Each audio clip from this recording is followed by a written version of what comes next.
भारत जैसे देश में जहां सोने की एक अंगूठी खरीदकर पहनना आम लोगों के लिए परेशानी का सबब है, कई लोग हैं जो अलग तरह के शौक भी पालते हैं। बीजेपी के कार्यालय में बीजेपी के शायद कार्यकर्ता हैं, इनको जब मैंने देखा तो इनसे बात करने की इच्छा हुई। मुंबई में शायद रहते हैं, अब आप ही से पूछ लेते हैं क्या है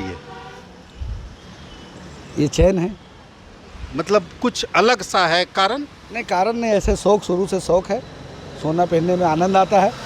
कुछ वस्तु गिरा हुई होता है जो पहनने से दिमाग को शांति होती है। भगवान का मूर्ति लगा हुआ है, जब से पहनते हैं तो इससे थोड़ा हमको मन में बहुत शांति होता है। भगवान की मूर्ति लगी हुई है, बिल्कुल बिल्कुल। हाँ। तो ये बताइए, आप हमको ये बताइए कि बीजेपी के दफ्तर के बाहर आप मतलब क्या कर रहे हैं? हम यहाँ कारण? प्रदेश अध्यक्ष हैं महाराष्ट्र से। अटल जी का आज यहाँ जयंती। महाराष्ट्र से प्रदेश अध्यक्ष? हाँ, समझे नहीं। प्रकोष्ठ का मैं महाराष्ट्र का प्रदेश अध्यक्ष हूँ। हर प्रकोष्ठ का वहाँ असेंबली बना हुआ है, तो यहाँ का जितना लोग विलय करता है, इसलिए हर स्टेट का पार्टी वहाँ एक एक प्रदेश अध्यक्ष नियुक्त की है देवेंद्र जी। तो मैं पूरा झारखंड का वहाँ प्रदेश अध्यक्ष हूँ। अच्छा अच्छा। और मैं यहाँ पे आया था तो आज कोई कारण से, मतलब झारखंड का प्रतिनिधित्व एक तरह से आप वहाँ करते हैं। बड़ा बड़ा अमीर प्रतिनिधित्व है, क्योंकि झारखंड को बोलता है गरीब राज्य। नहीं, गरीब राज्य होते हुए वहाँ जो लोग हैं, जिस कारण से एक्सीडेंटल हो जाता है, मर जाता है, कोई सेठ मरवाड़ी पैसा नहीं देता है, तो वहाँ भारी भरकम बन के जाने से उसका काम भी आसान हो जाता है।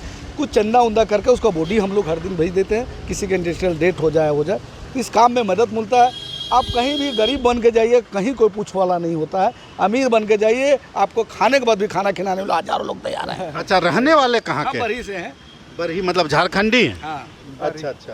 तो ये जिस तरह से बीजेपी का प्रतिनिधित्व महाराष्ट्र में आप कर रहे हैं, महाराष्ट्र में बड़ी भारी जीत हुई, बिहारियों और झारखंडियों की संख्या भी वहाँ है, सोना आप लगातार पहने ही हुए हैं, तो अब कितना लगता है कि महाराष्ट्र में जो झारखंडी लोग हैं उनका क्या स्थिति है? झारखंडी लोग वहाँ बहुत सुखी संपन्न होती है, और पार्टी का काम पहले करने वाले थे, लेकिन पार्टी जो भारतीय जनता पार्टी विश्व के सबसे बड़ी पार्टी है, वहाँ कोई दर्जी नहीं था। लेकिन मैं पहली बार देवेंद्र फडणवीस से बोल के झारखंड प्रकोष्ठ बनवा के संरक्षण प्राप्त करके मैं प्रथम अध्यक्ष हूँ भारतीय जनता पार्टी झारखंड प्रकोष्ठ का, जो प्रकोष्ठ भी बना है, और 15 लाख लोगों को यहाँ मैं संरक्षण देने का काम कर रहा हूँ। श्रद्धेय अटल बिहारी वाजपेयी जी के शताब्दी समारोह में आए थे ना जी?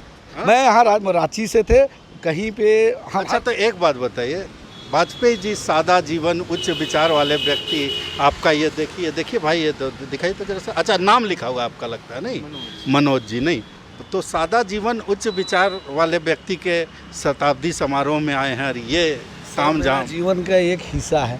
इसके बिना मेरे को बेचैनी होती है। अगर मैं उतार दूँ साथ में बीमार हो जाता हूँ। अच्छा। ऐसा मेरे को कुछ भगवान का कृपा इस पर है, कुछ बोला भी गया है।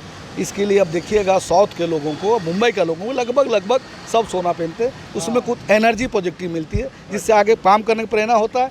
गरीब लोग हैं, उसको एनर्जी देने का काम करते हैं। हर लोग आपका देख के कुछ बनने। शुरू से आप इस हालत में रहे हैं कि मतलब आर्थिक स्थिति मेरी 2014 से अच्छी हुई थी। उसके पहले मजदूरी था, जब हुई तो लोग नशा पानी करने, लेकिन हम एक एक पैसा जोड़ के थोड़ा थोड़ा ऐसा काम किए। कोई हमसे प्रेरणा क्यों लेगा? अगर हमसे जैसा बनना क्यों चाहेगा? जब उसको कोई प्रेरणा लायक हम दिखेंगे, तभी लोग करना चाहेंगे। अनाथा हजार। आप वाजपेयी जी से क्या प्रेरणा लेके जाए? वाजपेयी जी बहुत सादगी आदमी, तो हम भी सादगी हैं, नॉन वेजिटेरियन आदमी हैं, लेकिन लोगों को प्रेरणा देने के लिए, लोगों की खुशियों के लिए मैं ये काम करता हूँ कि लोग हमको देख के झारखंड को लोग आगे बढ़ने में काम करें। तो मनोज जी बरही के हैं, झारखंड से हैं, और मुंबई या यूँ कहें कि महाराष्ट्र में कहीं ना कहीं झारखंड का प्रतिनिधित्व कर रहे हैं, झारखंडियों का प्रतिनिधित्व कर रहे हैं। सोना इनके चरित्र का या इनके रहन सहन का एक हिस्सा है। बाकी अटल बिहारी वाजपेयी जी के से सादा जीवन उच्च विचार की बात करते तो ज़रूर हैं। भारत एक्सप्रेस के लिए कैमरामैन धर्मेंद्र के साथ मधुकर आनंद, रांची।